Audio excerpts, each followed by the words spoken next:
अस्सलाम वालेकुम दोस्तों, द विजन एकेडमी में आपका खैर मकदम करते हैं। जो उर्दू से इंग्लिश सीखने का जो सीरीज लेकर हम आपके लिए आए थे, तो उसमें से एक सीरीज था कि लर्निंग सीरीज और दूसरा था ग्रामर सीरीज। तो ये जो ग्रामर सीरीज का पार्ट 2 है, क्या है? ग्रामर सीरीज का पार्ट 2 है। तो हम लोग पहले सीरीज में ये पार्ट 1 में हम लोग पढ़ चुके हैं थोड़ा बहुत, और उससे आगे हम लोग आगे पढ़ना है। तो आज हम लोग पढ़ेंगे पार्ट्स ऑफ स्पीच। क्या पढ़ेंगे? पार्ट्स ऑफ स्पीच, जिसको हम उर्दू में अज्जाए कलाम बोलते हैं। क्या बोलते हैं? अज्जाए कलाम। आपने उर्दू कवायद पढ़ा है तो आपको बखूबी इसके बारे में पता होगा। तो इसको इंग्लिश में बोलते हैं पार्ट्स ऑफ स्पीच। और पार्ट्स ऑफ स्पीच कितने होते हैं? 8 होते हैं। कितने होते हैं? 8 होते हैं। पार्ट्स ऑफ स्पीच 8 होते हैं, याद रखना है इस बात। तो इन 8 को पार्ट्स ऑफ स्पीच जो होते हैं 8 होते हैं, तो इनको एक एक करके हम विद डेफिनेशन के साथ, एग्जांपल के साथ हम लोग पढ़ेंगे, देखेंगे, समझेंगे, और में जो भी एक्सरसाइज वगैरह होगा वो भी हम बनाएंगे।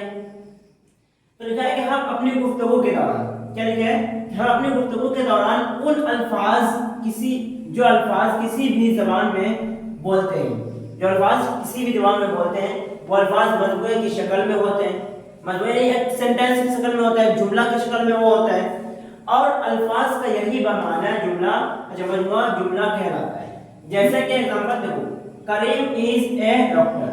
तो अब क्या है? ये पूरा एक मजमूआ है, पूरा एक जुमला है ये, समझे? तो ये क्या कह रहा है? एक बामाना लफ्ज है जिसका एक पूरा मीनिंग निकल रहा है। करीम क्या है? एक डॉक्टर है। अब देखो कि जुमला कई अल्फाज का मजमूआ है, कवायद के एतबार से इन अल्फाज के अलग अलग नाम होते हैं, समझे? अब ये सेंटेंस है, तो इस सेंटेंस में क्या है कि अलग अलग नाम है। क्या है? अलग अलग इनके नाम होते हैं। अब उन मुख्तलिफ नामों को ही हम क्या कहते हैं? पार्ट्स ऑफ स्पीच कहते हैं। तो जितने भी इनके नाम है, अलग अलग इसके नाम होते हैं, तो उन मुख्तलिफ नामों को ही हम क्या कहते हैं? पार्ट्स ऑफ स्पीच कहते हैं, यानी अज्जाए कलाम कहते हैं। उर्दू में क्या बोलेंगे? अज्जाए कलाम कहते हैं। अगर यहाँ पे देखो, अब जैसे कि एग्जांपल के लिए दिया है कि कुछ काम मुतय्यन करने के लिए, कुछ काम अंग्रेजी में अल्फाज के सही इस्तेमाल करने के लिए, उनके कुछ काम मुतय्यन करने के लिए, जैसे कि एग्जांपल दिया है। अब एक लफ्ज है यहाँ पे करेक्टली और दूसरा है करेक्ट। पहला इनकरेक्टली और है करेक्टली। लफ्ज का जब किसी जुमले में इस्तेमाल होता है, अब वो जुमला यहाँ पे क्या है? Fatima rights correctly. क्या है? Fatima rights correctly. दोनों में काम अलग अलग होते हैं। जैसे कि फातिमा सही लिखती है, फातिमा क्या करती है? सही लिखती है, फातिमा राइट्स करेक्टली। तो अब देखिए आगे क्या लिखा है इसमें। आगे लिखा है कि फातिमा राइट्स करेक्टली।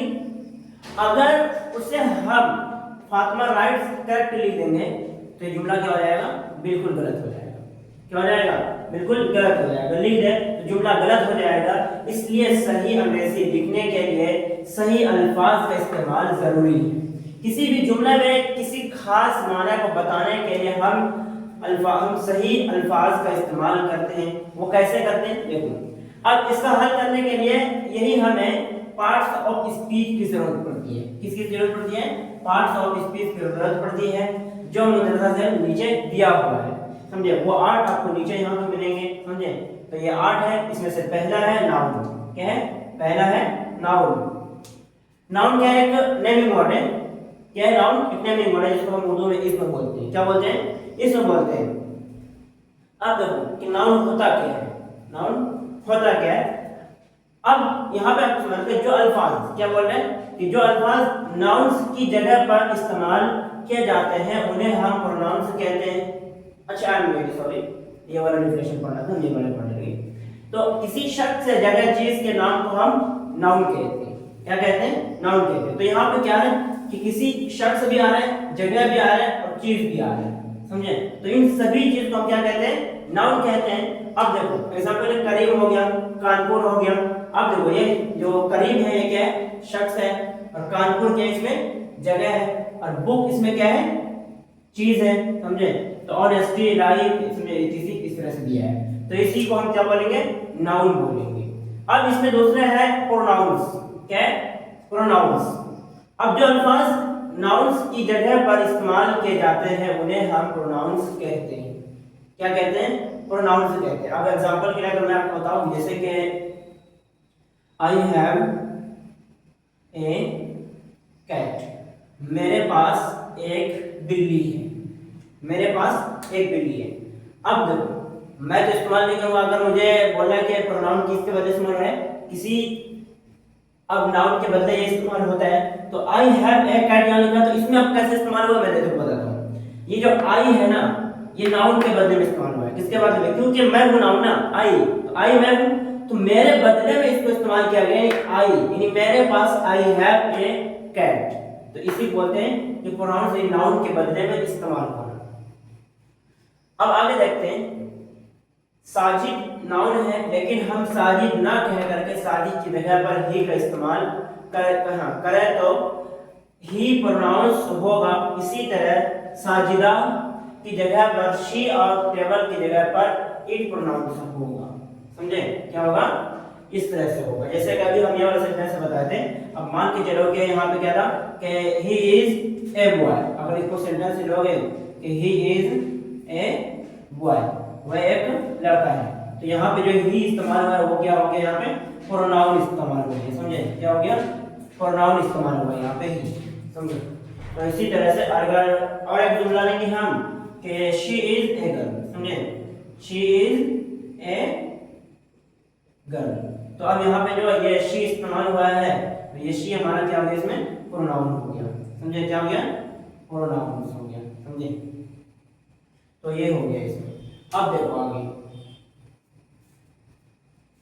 और आगे हम लोग यहाँ पे देखें तो अब अगला है एडजेक्टिव नंबर 3। क्या है?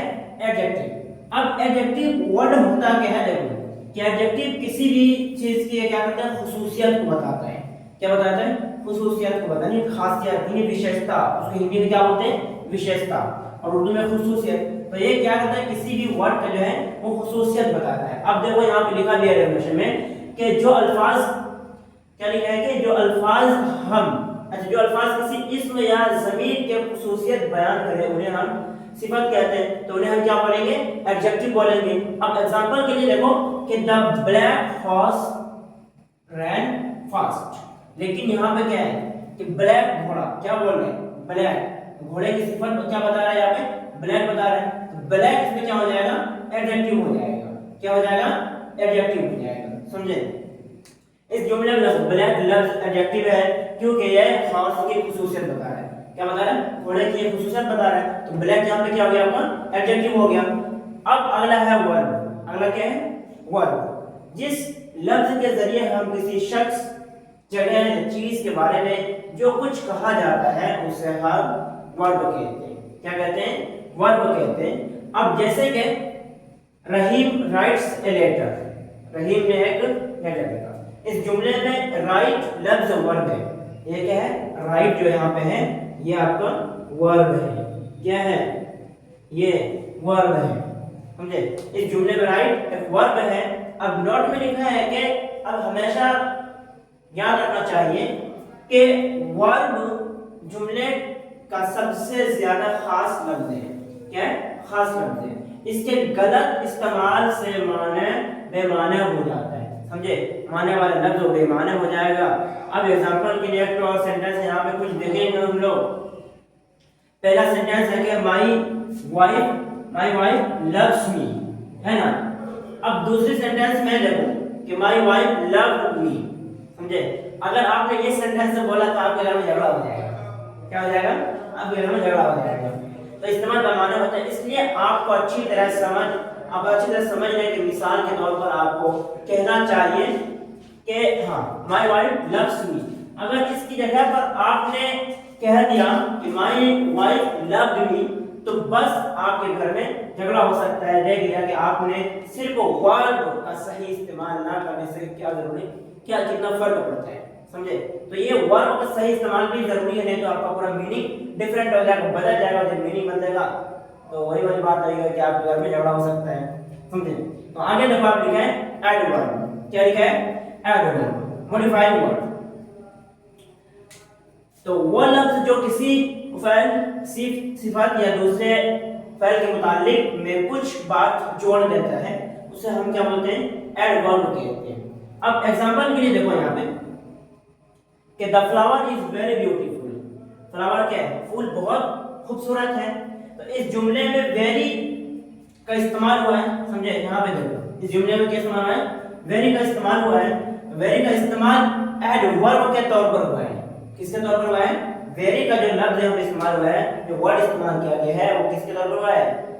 एड वर्ब के तौर पर हुआ है, क्योंकि ये जुमला की सिफत ब्यूटीफुल की खुसूसियत बयान कर रहा है। किसकी बता रहा है? ब्यूटीफुल। ये वेरी ब्यूटीफुल है ना, इसकी खुसूसियत कौन बयान कर रहा है यहाँ पे? वेरी, क्योंकि वो बहुत खूबसूरत है, वो बहुत खूबसूरत है, समझे? तो ये लिखा है। अब आगे है प्रीपोजिशन। क्या लिखा है? प्रीपोजिशन, जिसको हम उर्दू में बोलते हैं हर्फ जार। जो लफ्ज किसी इस्म या ज़मीर से पहले इस्तेमाल हो कर उसका ताल्लुक किसी दूसरे इस्म या ज़मीर से जाहिर करें तो उसे प्रीपोजिशन कहते हैं। क्या कहते हैं? प्रीपोजिशन कहते हैं। जैसे कि the book is on the table, the book is on the table. अब इस जुमले में ऑन, यहाँ पे लफ्ज है ना ऑन, देखो क्या है? ऑन है, तो ऑन इस जुमले में लफ्ज प्रीपोजिशन है, क्योंकि ये लफ्ज टेबल से पहले इस्तेमाल होकर उसका ताल्लुक बुक से जाहिर कर रहा है। किससे कर रहा है? एग्जांपल के लिए देखो कि the book is on the table, तो बुक किसके ऊपर है? टेबल के ऊपर है ना, ताल्लुक किससे है? इससे टेबल से ताल्लुक है, ये समझे? बुक से ताल्लुक है, टेबल से ताल्लुक है। तो अब देखो तो टेबल से पहले इस्तेमाल हुआ उसका बुक ताल्लुक से, क्योंकि बुक किसके ऊपर है? टेबल के ऊपर है, समझे? तो इसी को हम बोलते हैं हर्फ जार यानी प्रीपोजिशन बोलते हैं। क्या बोलते हैं? प्रीपोजिशन बोलते हैं। अब आगे है कंजक्शन, जिसको हम हर्फ इल्लत बोलते हैं। क्या बोलते हैं? हर्फ इल्लत। इसको इंग्लिश में बोलते हैं कनेक्टिंग और लिंकर वर्ड। क्या बोलते हैं? कनेक्टिंग और लिंकर वर्ड बोलते हैं, समझे? अब वो लफ्ज जो दो अल्फाज, क्या बोल रहे हैं कि वो लफ्ज जो दो अल्फाज या जुमलों को आपस में मिलाता है यानी जोड़ता है। क्या करता है? जोड़ता है, तो उसको हम क्या बोलते हैं? कंजक्शन कहते हैं। जैसे कि करीम एंड रहीम आर कजन्स, है ना? तो करीम और रहीम, करीम और रहीम क्या बोल रहे हैं? ये जो है आपका एंड, ये क्या है? कंजक्शन है, समझे? अब देखो आगे में डू और डाई, डू और, ये जो और है ये लफ्ज और, तो ये आपका क्या हो गया? कंजक्शन हो गई, समझे? तो इसे बोलिए दो सेंटेंस को जोड़ रहे, समझे? डू मतलब होता है करना और डाई मतलब होता है मारना, तो दोनों ही अलग अलग लफ्ज हैं, समझे? अब दोनों को, इन दोनों सेंटेंस, दोनों वर्ड को जोड़ कौन रहे हैं? और जोड़ रहे हैं। अब यहाँ पे जो था करीम और रहीम, तो इन दोनों को कौन जोड़ रहा है? एंड जोड़ रहा है। तो करीम और रहीम आर कजन्स, इन दोनों चचेरे भाई हैं, दोनों ही क्या है? कजन्स हैं। अब देखो इन जुमलों में और एंड का इस्तेमाल कंजक्शन के तौर पर हुआ है। अब अगला है इसमें इंटरजेक्शन, क्या है? जिसको हम हर्फ ताज्जुब बोलते हैं, हर्फ ताज्जुब बोलते हैं। ताज्जुब जैसे कि ओ अलास, इस तरह से इस्तेमाल करते हैं ताज्जुब में आकर। तो वह लफ्ज जिसका इस्तेमाल दिल में या फिर एकदम उठने वाले ख्यालात, क्या बोल रहे हैं कि एकदम अचानक से, जिसको हम सडनली बोलते हैं, समझे? तो सडनली आने वाले ख्यालात और ख्वाहिशात और एहसासात को जाहिर करने के लिए किया जाए तो उन्हें हम क्या बोलेंगे? इंटरजेक्शन कहते हैं। क्या बोलेंगे उन्हें? हम इंटरजेक्शन बोलते हैं, उर्दू में हर्फ ताज्जुब बोलते हैं। अब देखो कि यहाँ पे कुछ वर्ड दिया है, थोड़ा दिया है ना, ओह दिया है, अलाज दिया है, हेलो दिया है, इस तरह से हम करते हैं, तो इन्हीं को हम क्या बोलते हैं? इंटरजेक्शन बोलते हैं। अब देखो नोट में जब भी हम कोई नया अंग्रेजी का वर्ड याद करते हैं तो हमें उसका क्या याद रखना पड़ता है? पार्ट्स ऑफ स्पीच को भी मालूम होना चाहिए, समझे? तो ये लिखा है। आज की वीडियो यहीं तक रहने देते हैं। अगर आप मेरे आसपास से बसंतरा इलाके से तो आप और ऑफलाइन क्लासेस ज्वाइन कर सकते हैं, जिसका कि एड्रेस है गजाल बाग बसंतरा। अगर आप यूट्यूब पे रहते हैं तो ये सीरीज देखते रहिए, कंप्लीटली देखते रहिए, इंशाल्लाह आपको बहुत फायदा होगा।